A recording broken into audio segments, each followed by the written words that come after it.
Hi friends, my name's Trish Roberts. You're watching Faint Signals from Vega.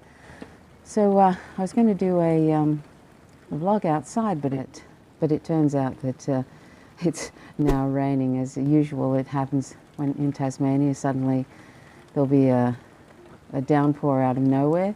So I thought I'd just do it from inside. So anyway, I wanted to talk today about an issue that keeps coming up in various live streams that I attend, like the Jimmy Dore Show or Graham Elwood's Political Vigilante. And a lot of people are good people in these live streams that when they leave comments, they're very concerned about violence, you know, about ending war, about ending imperialism, about ending colonization, you know, white supremacy and colonizing people of color domestically and around the world. And these are all very important things, very important things. I'm also interested in that very much, and that's one of the main reasons I do this vlog, Faint Signals from Vega, and it's also why I'm vegan. And people often sort of think that the two aren't related really. Firstly, people often get confused about what veganism is because of all the mainstream media misinformation and disinformation, and they think that you know, veganism is a diet, and they think it's sort of something about health, and well, that's true. It is about health. That is a ancillary benefit, as is addressing climate change in a significant way. But veganism is an ethical position which rejects using sentient animals as resources. Now, the reason why I often mention veganism in most of my blogs and live streams, even if I'm talking about an anti-war issue and an anti-imperialism issue, is because veganism is related in that, firstly, non-human animals are very vulnerable, just like the people that we are colonizing and whom we are invading their countries, or people that are like Palestinians who are being treated and quote unquote like animals. So that's the first reason why veganism is related to anti-war and anti-imperialism and anti-apartheid, is because just like those people who are human beings, the same species, just like they are being colonized and they're being occupied and they're being invaded and their families are being killed and their children are being taken away or killed, you know, and their country is being taken over. So, you know, that is very much related. If you can draw parallels between that and what we've done to non-human animals. Firstly, they're vulnerable. They're the largest group on the planet. They're very vulnerable, and they're the most invisible because it's just completely taken for granted that they are here on this planet. They exist for us to use as resources, as entertainment, as food like dairy, flesh, eggs, etc., and other reasons. We have been born into that indoctrination that non-human animals are here for us to use. So, and you could say that there are people who are born in Israel who are brought up to believe that Palestinians are lesser than Israeli citizens, and that is demonstrated every day with how Palestinians are treated, and that there actually is an apartheid state. So there's second-class Palestinians and then first-class Israeli citizens, and then of course they're just shot in the streets, quote-unquote like animals, etc. So in that way, the Palestinians are a good example of how they've been demonized and objectified and vilified so much that that the people who live in Israel, the Israelis, many of them see them as lesser, as animals, and many openly call for the genocide of Palestinians. And that's the danger when you objectify and vilify and target a certain group. That's what you end up with. And the same can be said of non-human animals, whom we've all been on the planet, been brought into that indoctrination from day one when we were born, and it's been a generational thing for thousands of years. And so we truly believe that animals are here as resources because they're very different from us. They're a different species, they have different interests, but they love and that's okay, isn't it? I mean, it's okay to be different. It should be okay to be different, although on this planet you wouldn't think so, the way humans treat other humans. But it is okay to be different, and the fact that they're another species should not make any difference to whether it's okay for them to be different, and whether it's okay, because they are different, to be left alone, to exist for their own reasons that are separate from ours. So when we have that sort of, excuse me, I always get an itchy nose when I talk on these things. I don't know why. Sometimes it's pollen, but I don't have that excuse today, so I don't know, it must be some nervous thing, who knows. It's very important to me to get this across, and sometimes I find it sort of a bit anxiety-provoking because so few people are talking about veganism, the ethical position. There's so few people talking about it, and yet it's such an important issue, and I think a lot of people who are progressive, who say they're progressive, really need to stop turning away from it and trying to make out like it isn't relevant. Because it's very relevant to our attitude towards other humans and our attitudes towards animals. It doesn't stop there. It spreads out to other humans, and it's all based on otherization. And when you're otherizing a group, then they can become a target of ridicule and violence, and we see that all the time. You know, it's Muslims are targets of violence, Palestinians targets of violence, black people domestically targets of violence, all sorts of different minority groups, LGBTIQ people, targets of violence, and it's all based on difference. And sometimes it's an intentional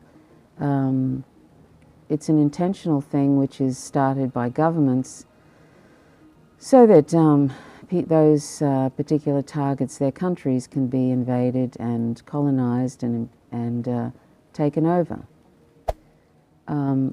Well, you know, and we continue to do that with animals. We've basically taken over a planet which also belonged to them. 99.99% of the planet is occupied by non-human animals. And somehow, somewhere along the line, humans have gotten to a point where we can oppress and exploit them simply because they're another species and because they're vulnerable.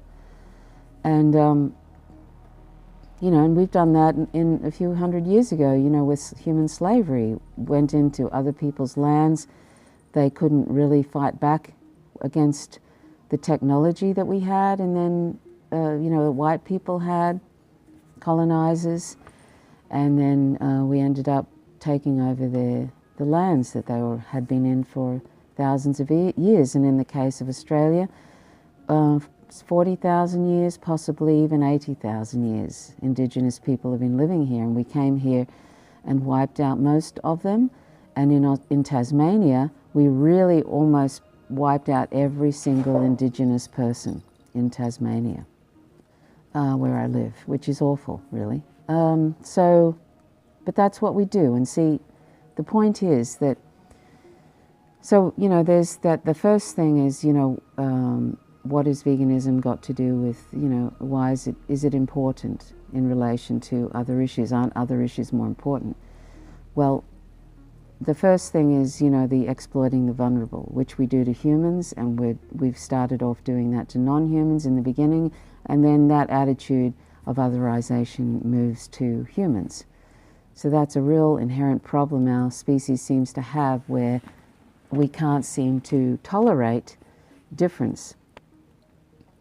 And then we've colonized the whole planet and driven out 99.99% of the population, either through extinction, driving them out through habitat loss, which is, you know, through capitalism, and capitalism is just eating up the planet.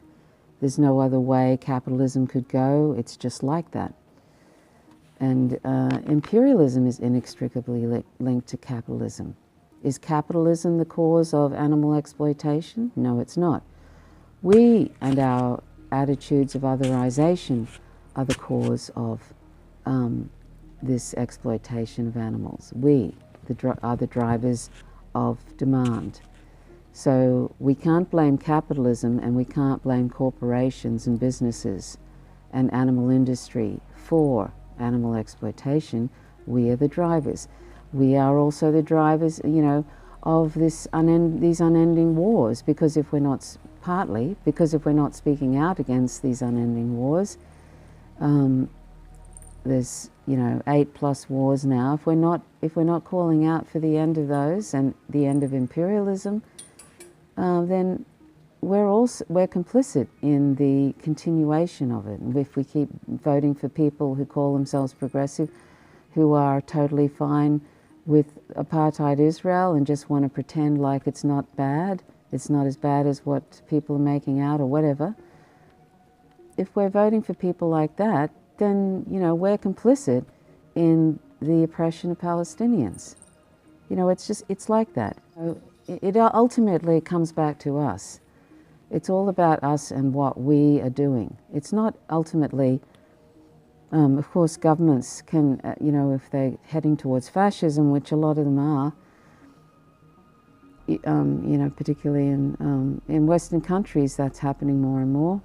You know, but if we keep voting for people like that, and they keep doing worse and worse things, and we keep voting for them, which people crazily seem to do, of course we're going to end up with, you know, the worst thing that we could think of. We're actually voting against our own interests, and if we're not organizing grassroots movements, then, you know, to stop that, then we're complicit. You know, if we just sit back and think that freedom of speech and democracy and everything else is going to take care of itself, well, that's obviously not the case, because look at where we are. The US is an oligarchy. Australia is turning into, I don't know what. It's got a really right-wing, racist sort of government, and the other main party is really a very centrist party and not very good. You know, but these people didn't happen there magically, and if we actually had some sort of grassroots movement that was nonviolent and just, a real one, which actually wasn't propping up capitalism, because like Jason Onrui was saying, socialism is not capitalism with a happy face. When you get thrown crumbs, you know, it's not, you know, crumbs like a $15 wage and things like that, and you're doing it within a system of capitalism. That's not socialism. So none of these people that people say are socialist they're not socialist. Socialism and capitalism, you can't fuse them together. So anyway, you know, so I think capitalism has to go, and even though it's important in some ways to try and get better things for people within a capitalist system, it's not ever going to be fair. Capitalism will never be fair, so it has to go. Neoliberalism has to go. I'm sort of meandering around here, but I'm trying to say, I've started off talking about veganism. the reason why veganism is as important as any of these issues is because it's the same mindset. You know, the same mindset that allows people to just sit back and let their government invade countries and kill millions of people, because we don't seem to value those people in those countries, because we see them as other, and they're often brown people, right? Arabs and Palestinians and whatever. And that same attitude is how we view non-human animals. The only time we really seem to care about non-human animals is in individual circumstances where we might see, say, somebody abusing an animal, or we hear about an abuse of an animal, and some of us will be outraged if it's a dog or a cat.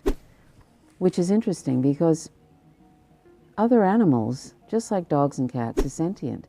And if we ever got to know them and had a personal relationship with them, like we do with dogs and cats whom a lot of us live with, we would realize that there's no difference between the sentience of a dog or a cat, whom we love and think are family members, and the cows, pigs, sheep, goats, chickens, etc., whom we are torturing and killing at a rate of 200 million plus every single day.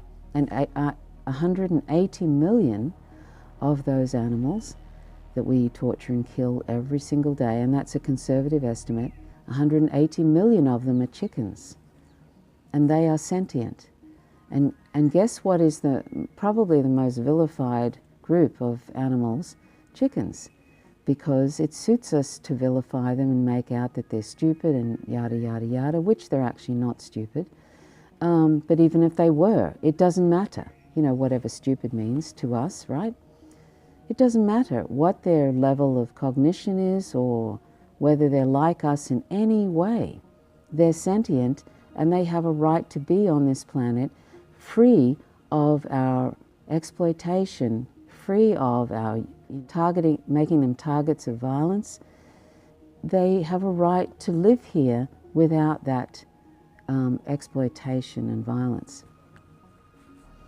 And so, you know, so when you become vegan, and if you truly internalize the ethical position, when it's not about health and things like that, ancillary benefits, when you internalize the ethical position and you start to really realize the sentience of these animals and that they have the right to be here and to live free of our interference, free of our enslaving them and torturing and killing them. When you realize that they're sentient and they have those rights, then it starts to, when you see all the exploitation around you, and you go into the shops and you see animal products everywhere, and it's just everywhere, you know, animal use is pervasive. It's actually very disturbing. It's as disturbing as if I was seeing children all cut up and on shelves in supermarkets, or seeing children enslaved in fields, or seeing children crammed into cages or crammed into big giant warehouses and labels called free-range children, you know, with dead children laying around because they've died of diseases, and you know the owners of those children don't care because they've figured out that they can do that. So it's the same if I see a farm and it's got lots and lots of children there, and I know that those children, even though they seem, say if I'm like here in rural Tasmania, I see a farm and it's, you know, there's the grass and they're grazing on the grass. They still have their children taken away from them. And they end up at a slaughterhouse eventually. And it's not just, they say, one bad day. It's a whole, the whole thing is an exploitation of a sentient being who is not allowed to live beyond, say, you know, if we're talking about cows, 18 months? They're really, really young when they're killed. They don't get to live, and they have their children taken from them, which is actually a dreadful experience. In the dairy industry, it happens all the time. Children, male calves are taken away and killed. That's just normal running of a dairy industry. And, you know, children are taken away all the time from cows and other animals. That's their children. And they are very distressed by that.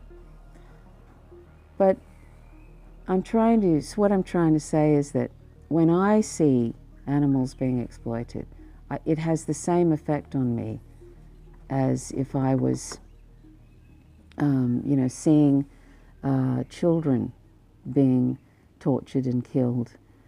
And that's something that I'm trying to get across to you, that there isn't really any difference to what we're doing to non-human animals and what we're doing to people overseas, killing their children, even though we mightn't be eating them, of course, but we're killing their children so that we can get something from that. Our governments are getting something from that, which is resources and full spectrum dominance eventually. And that's what we've been doing as humans for centuries and centuries, sort of dominating and killing other groups so that we can take their resources and have power over them. And so I don't see any difference between what we're doing to non-human animals every single day, 200 million plus, that's a conservative estimate, torturing and killing those non-human animals every single day so we can use their bodies, take their secretions, take their products from their bodies. And, you know, we're doing it because we see them as other and we've made them lesser in our mind. And that's a very powerful indoctrination, but it doesn't make it real. Just like when people used to believe that different races were there for white people to enslave and use as property. You know, I mean, people had the same, people when they were, you know, when there was slavery and legally, I mean, there's still slavery today, but when it was truly legal a few hundred years ago, like in, say, the United States, people actually believed these people, black people, and were lesser and were there for them to use and to rape and to take their children and sell them as slaves and so forth. I mean, hopefully that's unimaginable for people today to think of that. There's still a lot of racism in the world and there are still people who have terrible attitudes, right? But I mean, that's a serious, you know, sort of a seriously full-on otherization of a group from our own species. So it's no wonder how powerful it is, the indoctrination that we've been given in relation to non-human animals, because they are a different species. So it's even easier to otherize them and vilify them and mock them, you know, saying, you know, using all those awful sayings like chicken with their head cut off and, you know, sort of the cat's out of the bag, or there's many ways of skinning a cat, and you know, they're a pig, and all these kind of things. You know, I mean, the level of sort of speciesism that we have, it makes it much easier for us to just continue on pretending these animals are not sentient unless it's convenient to acknowledge it. But mostly we just pretend that the sentience doesn't exist, and we think that it makes it all better if we can tell ourselves that they were raised humanely, in quotes. We all like to tell ourselves that, and there's no such thing as humane animal exploitation. We tell ourselves that because it makes us feel better, so we can continue on. Like if we buy animal products and they were quote-unquote humanely raised, or quote-unquote compassionately raised and killed. How do you compassionately kill a sentient animal? If somebody came up to you and said, "That's okay, don't worry, I'm going to kill you and it's not going to hurt," would that bother you? Firstly, it's never like that, but wouldn't that bother you that somebody was going to take your life away from you? Taking your life is a harm. I don't think you would like that if somebody said, "It's okay, I'm going to kill you, but you won't feel it." Or you won't even know, I'll come up behind you and shoot you in the back of the head. And the reason I'm talking like this is because we're unfortunately, large animal organisations have been telling us that you should try and buy humanely raised animal products. Humanely raised animals, and that will make it all better. That discharges your moral responsibility. You don't have to feel bad about it.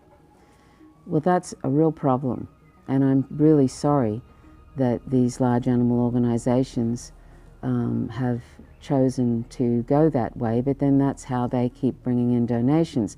If they told everybody to go vegan, which is what they should be telling people, and everybody went vegan, well, that's probably the end of their business, you know? If you keep sort of doing incremental nonsense that still involves exploiting animals and telling the public that it's okay to do this as long as we treat them humanely, then you keep having single-issue campaigns and bringing in donations. So that's a really unfortunate thing, and unfortunately a lot of the public have taken in that unfortunate moral confusion. And so people think, when I suggest to them to go vegan, oftentimes there'll be a few responses, and I try and do it in different ways, but often there's responses like, oh, well, really, I don't eat much meat. Firstly, veganism is much more than eating flesh.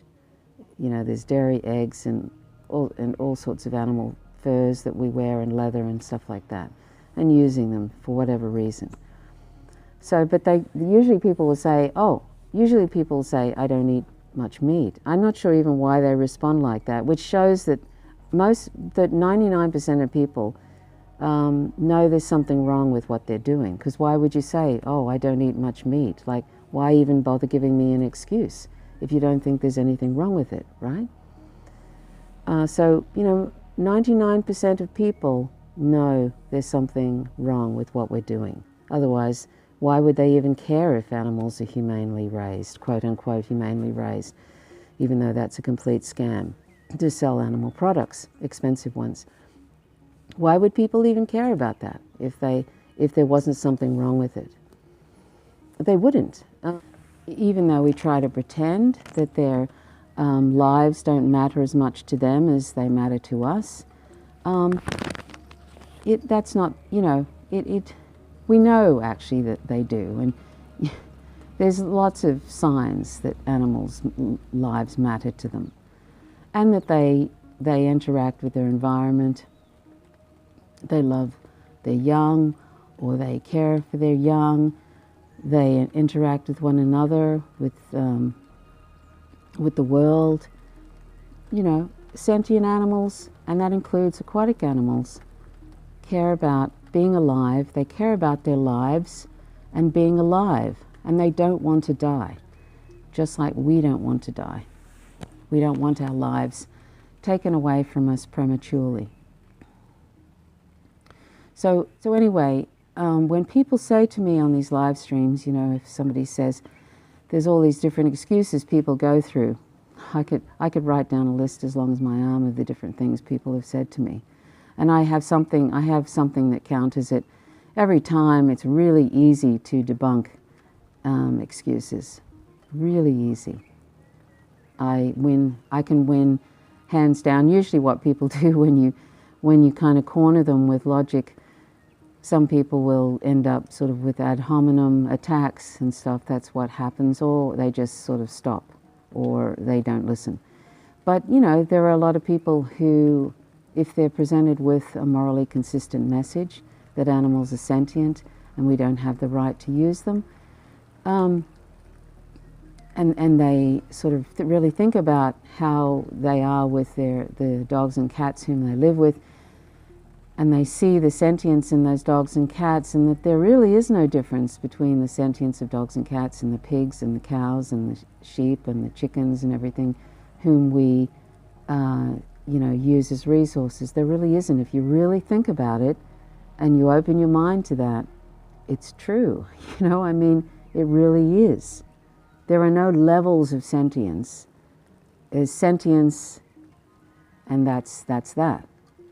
And it doesn't matter if they're like us, doesn't matter if they don't show the emotions we're familiar with, like fish and other aquatic animals. That's irrelevant. And we can keep telling ourselves, well, fish, they don't they don't show any emotion, you know. The fish have their own inner world, and it's not relevant whether they show us an emotion we can recognize. That is irrelevant. They are allowed to have, they're entitled to have whatever inner world they have, whatever communications they have, whatever lives they have. They're sentient and they have the right to be here just like we do. Just like we do, because they were born onto this planet. They're fellow earthlings, just like we are. We don't own this planet. We don't own them. We never own them. The only place we own them is in our mind. Or the only place that they're lesser is in our mind. It doesn't make it so. It doesn't make it so. How we think about them.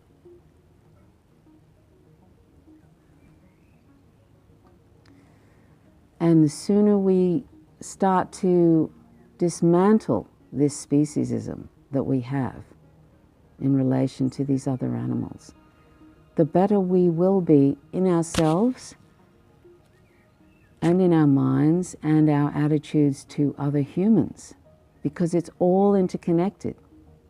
You know that saying by Thich Nhat Hanh, we are here to awaken from our illusion of separateness. That's so true, in a way. If we think that we're separate from people, from other groups, from animals, and from the environment, you know, trees and everything, we think we're separate, and that allows us to otherize. And you know, you'll see some people they'll be grief-stricken when something happens to their dog. I mean, I see it all the time on social media. People absolutely distraught and beside themselves. They're more grief-stricken over the loss of their beloved dog and or cat than they are oftentimes over humans. And one of those reasons is because they've recognized that's the sentience of that animal. They've developed a really personal bond with them, and it is often that those particular animals, any animal really, they're not really putting any judgments on you, and they give you a sort of an unconditional love.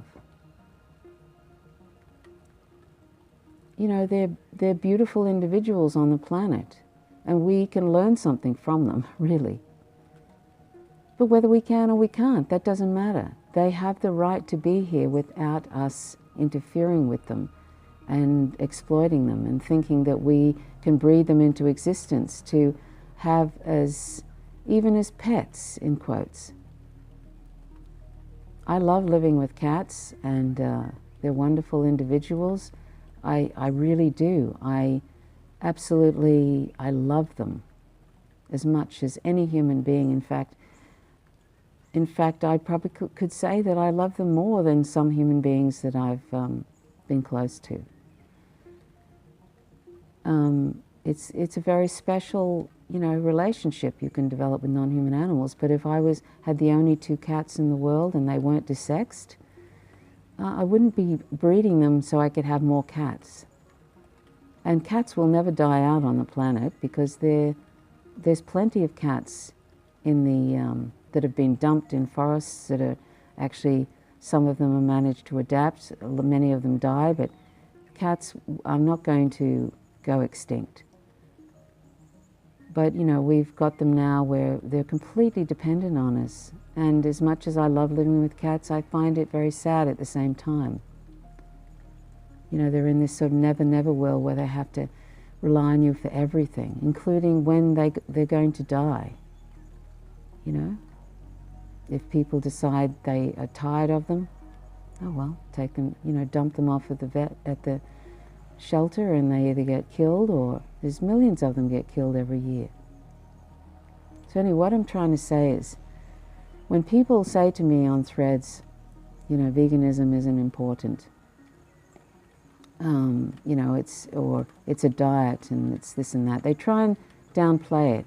I think they know better, but people don't want to have to change their own. It's much easier to point to corporations, to capitalism and all this sort of stuff, to oil, to the oil industries and that kind of thing, as, for example, in relation to climate change. They don't want to think that maybe not eating, that a plant-based diet might be a most significant thing, the most significant thing they could do to address climate change.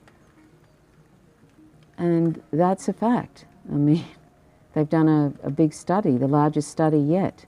119 countries, 40,000 farms from farm to fork.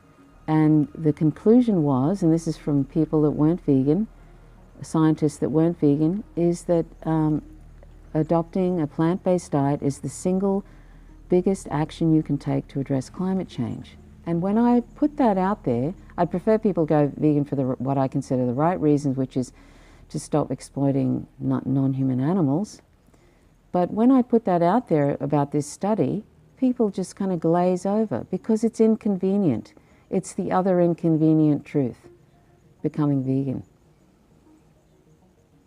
And I really, you know, it kind of really irritates me when I see all these people really getting anxious about the future of the planet, which looks like we're going to go extinct, and they won't go vegan. Nope. I'd rather point at the corporations, point at the government, point at Trump, point at all these, the climate deniers, and as if, you know, and as if that's, you know, that's the problem. If we're waiting for governments and corporations to do anything, well, goodbye. I don't see that's going to happen. It's not going to happen. It might happen under some miracle, but I don't see it. So what can we do? We can do all those things too, activism, to, you know, to whatever, to change laws and improve environmental things. We can do all of that, and we can be vegan. Can you see that little paddy melon in the background? They've come up to get some food. We throw out some carrots and some kangaroo pellets, and they, anyway, these guys, there's a couple of old paddy melons come up. Well, there's probably about 4 or 5 of them. They're quite old, and they come up early, and so we give them kangaroo pellets and stuff. So anyway, they're hanging out, but it's raining today, which is really sad. Seeing them all a bit sodden, but I'll get to them soon. Anyway, so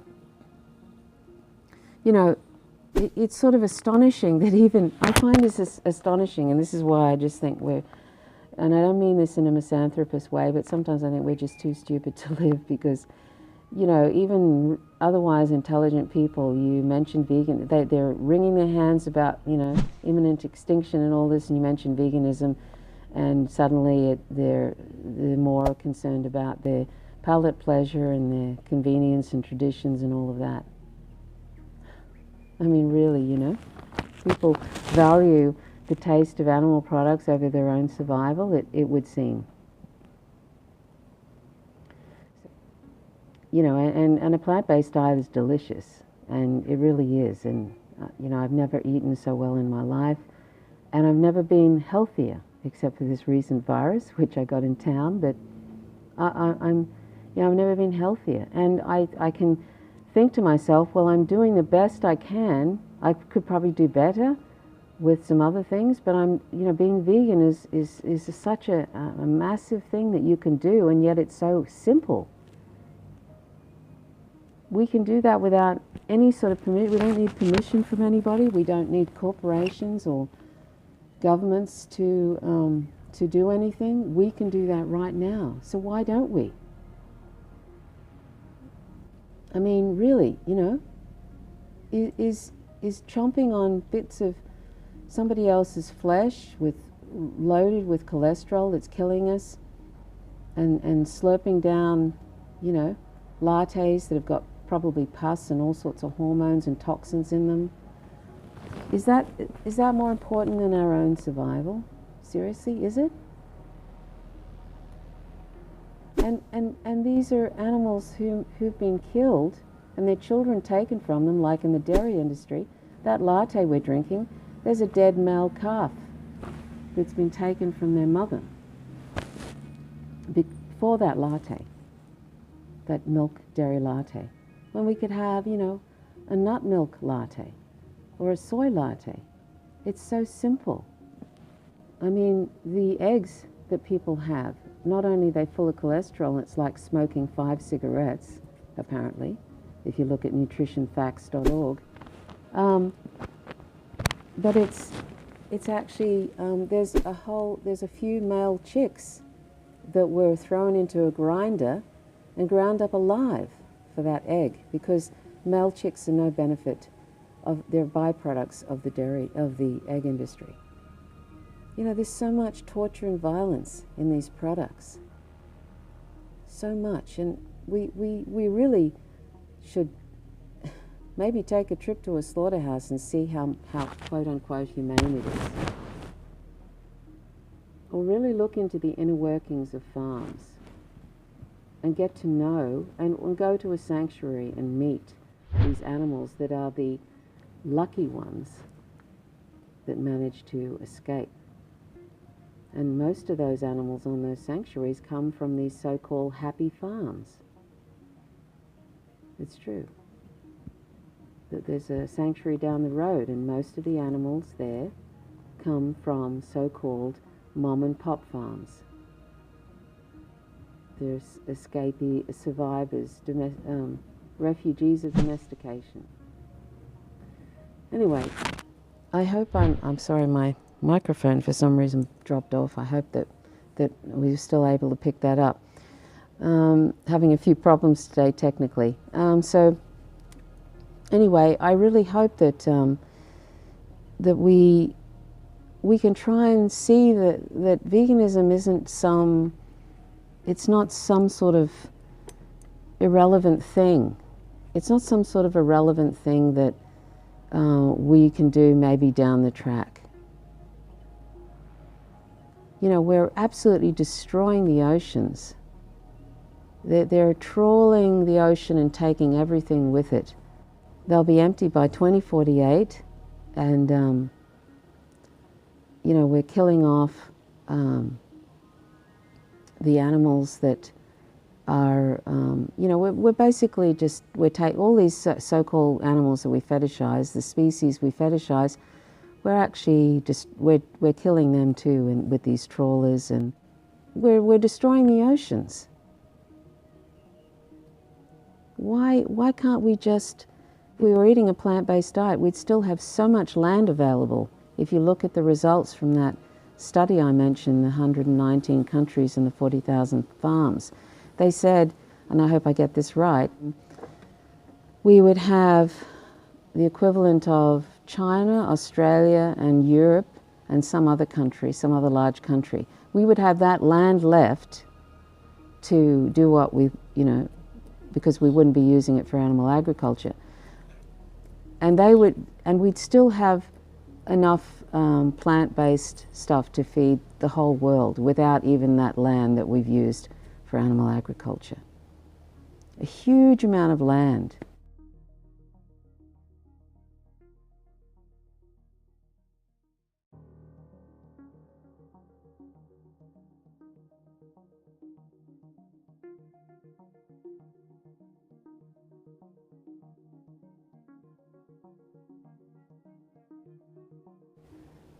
That is sort of made less fertile, and it's also just ridiculous amounts of land for the grazing of animals.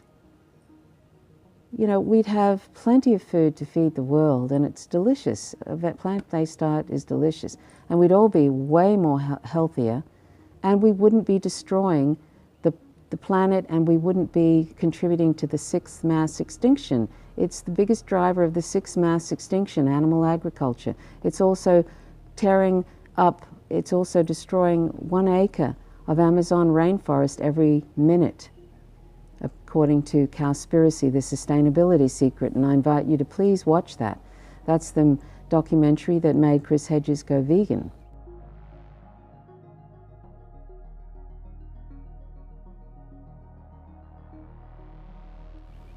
I hope he's vegan for animals' sake, but that's what, you know, started him off. So please think about it. It's relevant. It's such an important issue. It's as important as anti-imperialism and anti-war. It's a progressive issue, and if you think of yourselves as a progressive person, as somebody who cares about the environment, who cares about the sixth mass extinction, who cares about refugees of climate change, who cares about your own life, then you must be vegan. Seriously, you must be vegan. It makes so much sense. So can't we try and stop making excuses and pointing to corporations and all sorts of other issues? We can do all that too if you want to, but we can do this right now. We can be vegan right now. It's totally relevant. And I hope that people stop saying to me on live streams, oh, and making excuses like I don't eat much meat. That means nothing to me. You're still involved in killing. And I oftentimes don't believe people. They're just saying that because they think that's what I want to hear. I don't want to hear that from you. It doesn't make me feel good to hear I don't eat much meat. That's like saying I only kill this many children a week. I don't kill 7 days a week. I only kill 4 days a week. It means nothing to me. So, you know, I mean, that just shows a fundamental lack of understanding about what veganism is. You know, human rights doesn't exclude certain people from certain countries. It's all humans on the planet. The same with veganism. It's not a pick and choose thing. I'll look at that species and care about that species like orangutans or something. Or I'll cut down on meat. Or I'll maybe have less lattes a week, or maybe I won't have eggs anymore, or maybe you know what I mean? That kind of thing. It's not a bartering thing. If you care about non-human animals and that they're sentient, and if you care about the planet and your own health, and you care about all those things that climate change is going to do to us and is doing right now, then you need to just go vegan. But I would prefer you go vegan for the right reasons, and that is we don't have the rights to enslave these animals like we do and kill their young. We don't need animal products to survive. We can easily meet all our nutrition requirements from plants and other non-animal sources. So the only reason we're doing this terrible violence is because we think they taste good. All of this terrible violence and destruction of the planet for some palate pleasure moments and some convenience and tradition and habit. I've been vegan for 13 years. It's the best decision I've ever made. I'd say probably one of the best decisions, but sometimes I think it's the best decision. So please go vegan. Please think about it. Watch Cowspiracy, The Sustainability Secret, and check out the new upcoming documentary, Seaspiracy. And look at this little Paddy Mellon here. He's doing some sort of dominance displays here. Anyway, think about that and check out howtogovegan.org to find out more. That's my podcast, and you can listen to that anytime. Okay, well, thanks so much for watching. My name's Trish Roberts. You're watching Faint Signals from Vega. Till next time, bye for now.